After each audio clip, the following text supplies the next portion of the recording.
ಒಬ್ಬ ಋಷಿ 2 ಗಿಣಿ ಸರಿ, ಒಂದು ಕಳ್ಳನ ಬಲ್ಲಿ ಇತ್ತಂತ, ಒಂದು ಅಂಗರು ಇತ್ತು. ಒಂದು ಗಿಣಿ ಏನಂತಿತ್ತಂತ, ಬರ್ರಿ ಕುಂದ್ರಿ ನೀರು ಕುಡೀರಿ ವಿಶ್ರಾಂತಿ ತಗೋರಿ.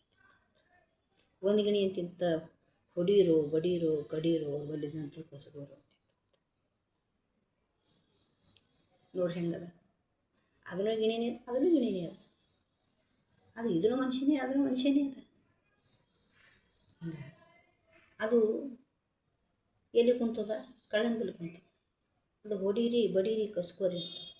ಇದು ಒಬ್ಬ ಋಷಿ ಬಲ್ಲಿ ಅದ, ಬರ್ರಿ ಕೂಡ್ರಿ ವಿಶ್ರಾಂತಿ ತಗೋರಿ, ಒಂದು ತೆಮ್ಮಿ ನೀರು ಕುಡೀರಿ, ಜರ ಕೂಡ್ರಿ ಅಂತ. ಹಂಗೆ ನಾವು ಮಕ್ಕಳಿಗೆ ಅದನ್ನು ಹಿಂಗೆ ಕಲಿಸ್ಬೇಕಂದ್ರೆ ಒಳ್ಳೆಯವ್ರ ಬಲ್ಲಿ ಕೂಡ್ರಿ, ಒಳ್ಳೆಯ ಸ್ಥಾನ ನೋಡ್ರಿ. ಆದರೆ ಒಬ್ಬ ನನಗೊಂದು ಹೊಡೆದಾನಂತ ಮಗ ಬಂದು ಹೋದ್ರು, ಹೊಡಿಲ್ಲ ಮಗ, ಏನು ತಪ್ಪಿಲ್ಲ, ನೀ ಏನು ತಪ್ಪು ಮಾಡಿದ್ರೆ ಹೊಡೆದಿರೈತು ಅನ್ಬೇಕು ಅಷ್ಟೆ. ಆದರೆ ಹೊಡೆದಬಾರ್ಲೆ ಅಂತ ಕಲಿಸ್ಬೇಕು. ಆ ತಾಕತ್ತು ಕಲಿಸ್ರೆ ಅದು ಯಾರಿಗೆ ಬಂದದ?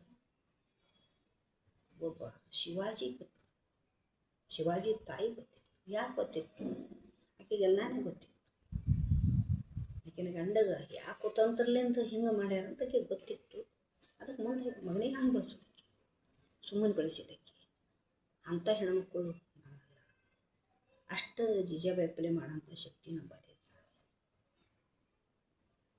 ನಾವೇನು ಮಾಡಬೇಕು?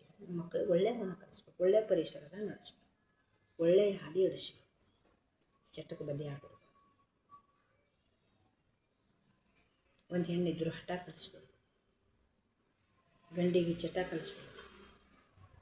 ಮಕ್ಕಳಿಗೆಲ್ಲ ಸ್ವಾಭಿಮಾನಿಯಿಂದ ಬದುಕಿ ದುಡ್ದು ಕಲಿಸ್ಬೇಕಷ್ಟೆ. ಎಲ್ಲರೂ ವಿದ್ಯಾವಂತರೇ ಆಗ್ತಾರಂತ ತಿಳ್ಕೊಬೇಡಿ. ಎಲ್ಲ ವಿದ್ಯೆನೂ ಬೇಕು, ಬುದ್ಧಿನೂ ಬೇಕು, ಎಲ್ಲನೂ ಬೇಕು.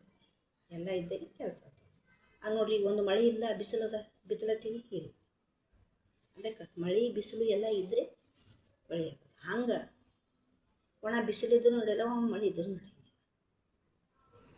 ಹಂಗೆ ವಿದ್ಯೆ ಒಣ ಇದ್ದರೂ ನಡೆಯಲ್ಲ, ವಿದ್ಯೆ ಇದ್ದರೂ ನಡೆಯಲ್ಲ. ಎಲ್ಲನೂ ಬೇಕಷ್ಟೆ. ಯಾರಿಗೆ ಒಕ್ಕಳು ಸಿಕ್ಕದ, ಅದೇ ತಟ್ಟಕ್ಕೆ ಸಿಕ್ಕದ ಅಷ್ಟೇ, ಇದಕ್ಕಿಂತ ಹೆಚ್ಚಿಗೆ ಏನು. ಅದಕ್ಕೆ ಮಕ್ಕಳಿಗೆ ಒಳ್ಳೆಯದು ಕಲಿಸ್ರಿ ಅಂಥೇಳಿ ನಾನು ಎಲ್ಲ ಹೆಣ್ಮಕ್ಳಿಗೆ ಮಕ್ಕಳಿಗೆ ಒಳ್ಳೆಯ ಗುಣ ಕಲಿಸ್ಬೇಕಂತ ಹೇಳ್ತೀನಿ. ಒಳ್ಳೆಯ ಮಾರ್ಗದಲ್ಲಿ ನಡೆಸ್ರಿ, ಒಳ್ಳೆಯ ದಾರಿ ಹೇಳ್ರಿ, ವಿದ್ಯಾವಂತರು ಮಾಡಿರಿ, ಬುದ್ಧಿವಂತರು ಮಾಡಿರಿ, ಒಂದು ಸಾಧನೆ ಮಾಡೋಂಥ ಕಲಿಸ್ರಿ. ಅವ್ರು ಹುಟ್ಟಿದಕ್ಕೆ ಸಾರ್ಥಕ, ನಾವು ಹೊಡೆದಿದ್ದಕ್ಕೆ ಸಾರ್ಥಕ ಅದೊಂದು ನಿಮಗೆ ಹೆಮ್ಮೆ. ಎಲ್ಲರೂ ಇರ್ತಾರೆ, ಇರಲ್ಲ ಅಂತ ನಂಬಲ್ಲ, ಎಲ್ಲರೂ ಇರ್ತಾರೆ. ಆದರೆ ಇರೋದ್ರಾಗ ನಾವು ಮಾಡೋ ಪ್ರಯತ್ನ ಮಾಡಾರ್ರಿ, ಮುಂದೆ ಅವ್ರವ್ರ ಕೈ ಬಿಡ್ಸೋದಾಟ. ಆದ್ರೆ ನಾ ಏನು ತಪ್ಪಲ್ಲತ್ತಿಲ್ರಿ, ಎಲ್ಲರೂ ಚಲೋ ಕಲಿಯರ್ಲತ್ತೀನಿ. ಮತ್ತು ಅದನ್ನು ನೀವು ತಪ್ಪು ತಿಳ್ಕೊಂಡ್ರೆ ಅದನ್ನು ಹೇಳಲ್ಲ, ತಪ್ಪು ತಿಳ್ಕೊಂಬಂದ್ರೂ ನಿಮಗೆ ಒಳ್ಳೆಯದು.